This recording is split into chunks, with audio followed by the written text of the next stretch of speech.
नमस्कार आप सभी, मेरा नाम अशोक वीरा एडवोकेट और मैं आप सभी के लिए लीगल एडवाइजर वीडियोस अपलोड करता हूं, जो कि आप सब लोग उसको लाइक करते हैं, पसंद करते हैं, शेयर करते हैं और सब्सक्राइब भी करते हैं। और अब तक नहीं किया है तुरंत नीचे लाल रंग का बटन प्रेस करिएगा, दूसरे लोगों तक भी इस जानकारी को जरूर शेयर करिएगा। देखिए, बहुत सारे ऐसे हस्बैंड हैं जिनकी शादी अभी कुछ साल पहले, कुछ महीनों पहले हुई है और उस दौरान जो है वो कुछ किसी प्रकार की कोई स्टडी कर रहे होते हैं या फिर पढ़ाई कर रहे हैं या फिर नौकरी कर रहे हैं या फिर कोई गवर्नमेंट नौकरी कर रहे हैं। तो जब पति पत्नी का जो झगड़ा होता है, झगड़ा होने के बाद मोस्ट कॉमन जो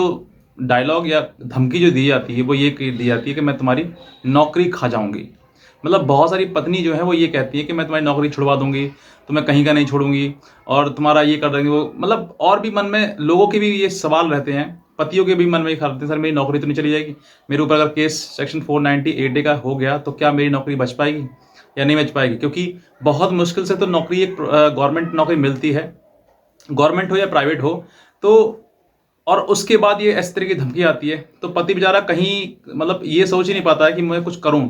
उसके खिलाफ कुछ कर पाऊं। तो मैं नहीं कहूंगा कि आप किसी के खिलाफ करें, लेकिन फिर भी अगर आपके ऊपर ऐसी चीज आ रही हैं तो आपको बचने का रास्ता तो है, आपको बचने के लिए तरीका तो ढूंढने चाहिए ताकि हम किस तरीके से इन चीजों से बच सकते हैं। क्योंकि ये एक कॉमन प्रॉब्लम हो गई है और इसी के दौरान चलते हुए जो है वो आपको बहुत सारी धमकियां पत्नी की आती रहती है कि मैं तुम्हें कहीं का नहीं छोड़ूंगी, तुम्हें जेल भिजवा दूंगी, तुम्हारे पूरे परिवार को, खानदान को जेल भिजवा दूंगी, तुम्हारी नौकरी खा जाऊंगी। ऐसे कई प्रकार के जो जो धमकियां हैं वो आपको मिलती हैं।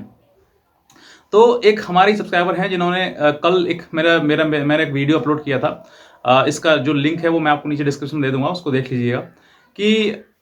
उनको उनके पास उन्होंने ये कमेंट किया था कि सर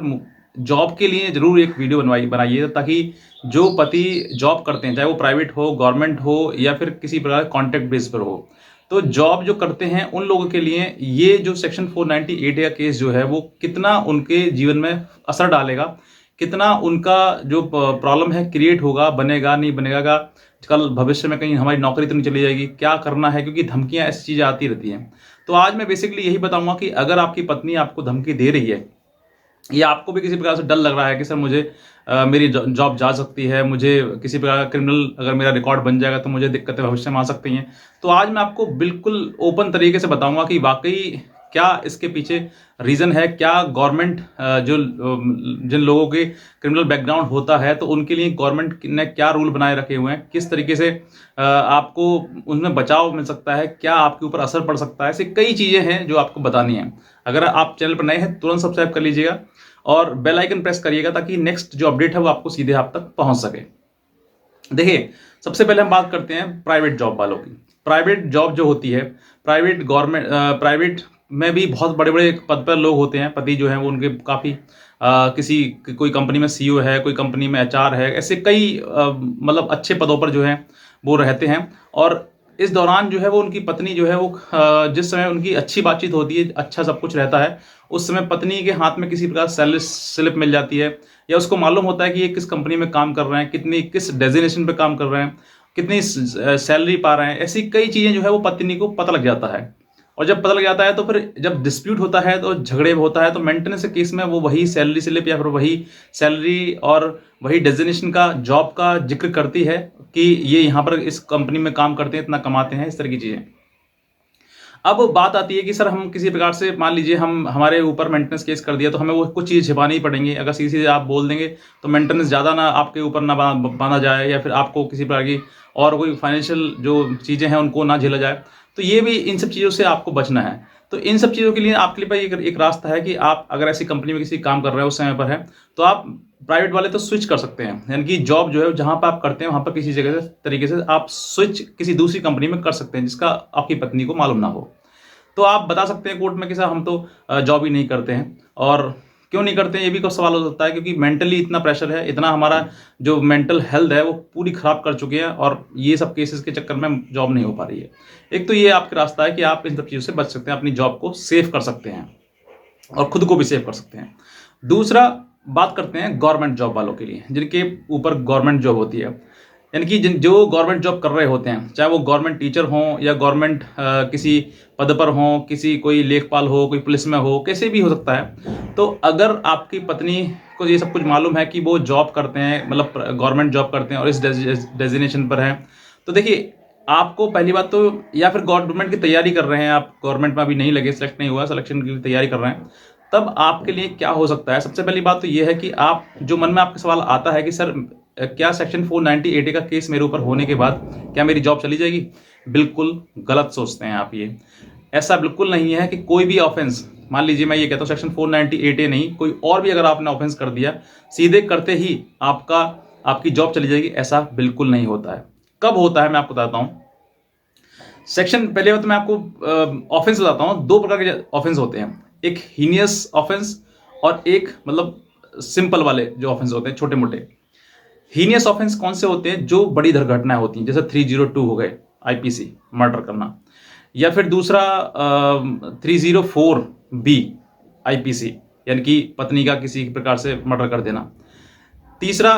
377 या बड़ी डकैती है, इससे मतलब जो समझ आ रही है आपकी, जिसमें कि 10 ईयर्स से ऊपर पनिशमेंट है, 10 साल से ऊपर जाकर पनिशमेंट है, वो ऑफेंस जो है वो हीनियस ऑफेंस में आते हैं। या फिर किसी महिला की लज्जा भंग करना, महिला के साथ में दुर्व्यवहार करना, इन सब चीज़ों के लिए ये जो ऑफेंस हैं वो आपको बहुत हीनियस ऑफेंस आते हैं, और इन पर एक आपके ऊपर लांछन भी लगता है कि आप इस प्रकार के, इस प्रवृत्ति के व्यक्ति हैं। तो इन सब चीज़ों से आपको अगर हीनियस ऑफेंस आपकी तरफ होगा तो डेफिनेटली आपकी इमेज में फर्क पड़ेगा, आपके जॉब, कार्य, सब कुछ पे फर्क पड़ेगा। लेकिन बात करते हैं सेक्शन 498 की, यानी कि सिंपल आपका झगड़ा है, क्वेरल मतलब विद द वाइफ, और ये एक मतलब ये इसका मैं बताऊं आपके लिए, ये हीनियस ऑफेंस की कैटेगरी में नहीं आता है। और इसमें अगर मान लीजिए मैं आपके ऊपर केस हो गया है और आप किसी प्रकार की प्रिपरेशन कर रहे हैं, गवर्नमेंट की तैयारी कर रहे हैं या कुछ और आप कर रहे हैं, तो फिर आपका ये भी नहीं है कि सर मेरे पर ऊपर केस हो गया, मैं किसी गवर्नमेंट की तैयारी में सिलेक्शन नहीं कर पा सकता, और पा लिया तो बाद में वेरिफिकेशन में वो रिजेक्ट हो जाएगा, ऐसा नहीं है बिल्कुल भी। ये एक सिंपल ऑफेंस है। हर घर में पत्नी है, हर घर में पति है, और पति पत्नी में झगड़ा होना एक आम बात है। लेकिन ये चीज छोटी सी बड़ी ऊपर तक पहुंच जाती है, उसमें बातें हैं, मतलब जो बातों से बातें बन जाती हैं उसमें दिक्कत है। लेकिन आपके सिलेक्शन को लेकर कोई भी रुकावट, ये चीजें नहीं आएंगी। कब तक, जब तक आपका वो केस लड़ा जाता है, और उसके बाद जब फाइनल स्टेज पर आता है तो वहां पर अगर आपको किसी प्रकार से सजा हो जाती है, मतलब कन्विक्शन अगर हो जाता है आपका, तब आपको दिक्कत आती है। कब, तब आपके लिए कोर्ट, जो आपकी गवर्नमेंट जॉब जो है, या फिर गवर्नमेंट जॉब में आप लगने चाह रहे हैं या फिर लग गए हैं, तब वहां पर दिक्कत आ सकती है। और वो भी, उसमें भी पनिशमेंट का, उसमें एक आपका जो मैनुअल होगा लोकल, जहां आप जॉब करते हैं वहां पर मैनुअल होता है कि इतने साल की पनिशमेंट सजा वाले व्यक्ति इसमें नहीं लग सकते हैं। तो वो आप पहले खोल सकते हैं, उसको बता सकते हैं सर इस तरह की चीजें हैं। और अगर उसके बाद भी आपको सजा हो गई और उसके बाद फिर आपने अपील कर दिया, मतलब उससे हायर कोर्ट में आपने अपील कर दिया, तो फिर वो भी आपकी चीजें खत्म हो जाती हैं। इसके चलते हुए आपकी पूरा जीवन बीत जाएगा, आपको कोई दिक्कत नहीं आएगी। हाँ, अगर आप अपील नहीं करते हैं और कन्विक्शन आपको हो गया है किसी भी अपराध में, इसमें अपराध में, किसी और भी अपराध में अगर कन्विक्शन हो गया आपके लिए और आपने अपील भी नहीं करी, आपने मान लिया कि हाँ जो गलत किया, मैंने गलत किया, तो फिर आपको दिक्कतें आएंगी, परेशानी आ सकती हैं आपकी जॉब पे भी। ठीक है, अब ये मैं नहीं कहता बिल्कुल आपकी जॉब चली ही जाएगी, ये भी नहीं कहता, क्योंकि हर एक जॉब डिपार्टमेंट का अलग एक रूल होता है कि कितना पनिशमेंट आपको मिल गया तो आपको जॉब से निकाला जाएगा, ये सब चीज़ें हैं। बहरहाल, तीसरा बात करते हैं, एक बहुत कॉमन चीज़ है सोल्जर वाली। जो लोग सैनिक होते हैं, जो अपनी मतलब घर से बाहर जॉब कर रहे होते हैं, सैनिक हैं, और सोल्जर किसी प्रकार से अपना, किसी प्रकार से घर परिवार चला रहे हैं, शादी हो गई, शादी होने के बाद कुछ समय बाद जो है उनका जीवन खराब हो गया, किसी प्रकार से झगड़ा हो गया और डिस्प्यूट होने का वो मुकदमा उनको हो गया। तो अब मुकदमा होने के बाद अब पत्नी जो है वो धमकी ये देती है कि मैं तुम्हारी सैलरी खा जाऊंगी, नौकरी खा जाऊंगी, तो मैं कहीं कहीं छोड़ूंगी। तो बहुत ज़्यादा फौजी जो है वो डिप्रेशन में आ जाते हैं। वो तो मैं आप उनको बता दूं कि डिप्रेशन में आने की जरूरत नहीं है आपके लिए, जरूरत है तो सिर्फ लड़ने की, क्योंकि आपकी पत्नी ने आपके साथ गलत किया है, फिर आपने उसके साथ गलत किया, जो भी है, जिस तरीके से मतलब ये हालात बने झगड़े के, तो ये जो झगड़ा है वो कहाँ तक हो सकता है कि आपकी नौकरी इसमें नहीं जा सकती है। बस और बस क्या है कि आपकी, अगर उसको सब कुछ आपने अपने रिकॉर्ड में उसको मेंशन कर दिया कि वो आपकी वाइफ है, पत्नी है, तो आपकी सैलरी से उसको कुछ, अगर वो चाहे पैसा लेना, तो फिर आपकी सैलरी से आपका पैसा जा सकता है, डिडक्ट हो सकता है, लेकिन आपकी जॉब पर कोई भी इम्पैक्ट इस चीज़ का नहीं पड़ेगा। कब तक, जब तक आपको सजा नहीं होती है तब तक। सजा हो जाती है फिर भी दिक्कतें आपको थोड़ा बहुत आएंगी, लेकिन अगर आपने अपील में पहुंच गए, उसके लिए हाई कोर्ट पहुंच गए या सुप्रीम कोर्ट पहुंच गए, तो फिर आपको वो भी दिक्कतें समाप्त हो जाएंगी। लेकिन यहाँ पर सबसे वाली बड़ी बात ये है, मैं पूरा जो वीडियो बनाया शॉर्ट में, इन सब चीज़ों से बचिए, जितना हो सकता है उतना पति पत्नी एक साथ में रहिएगा, नहीं रह सकते तो प्यार से अलग हो जाइएगा। एक दूसरे का जीवन खराब करना, बर्बाद करना पैसा अपना भी खराब करना, दूसरे का भी खराब करना, इसमें कोई भी समझदारी आपकी नहीं है। मैं ये बात हर वीडियो में कहता हूं, अगर आप समझदार हैं तो समझदारी वाला काम करिएगा, और अपना जीवन अगर आपके साथ में नहीं चल सकते तो अपना जीवन अलग कर लीजिए, अगर चल सकते हैं साथ में किसी प्रकार से तो जीवन साथ में चलाइएगा। ये समझदारी दोनों की तरफ से, पति हो या फिर पत्नी हो। अगर आपको ये वीडियो अच्छा लगा तुरंत नीचे लाल रंग का बटन प्रेस करिएगा, बेल आइकन प्रेस करिएगा, और दूसरे लोगों तक भी इस जानकारी को जरूर शेयर करिएगा, ताकि और भी पति जो है उनको हौसला मिल सके, अपने जीवन में एक नई रास्ता बना सकें और आसानी से अपना जीवन व्यतीत कर सकें। आज का वीडियो देखने के लिए आपसे भी बहुत धन्यवाद।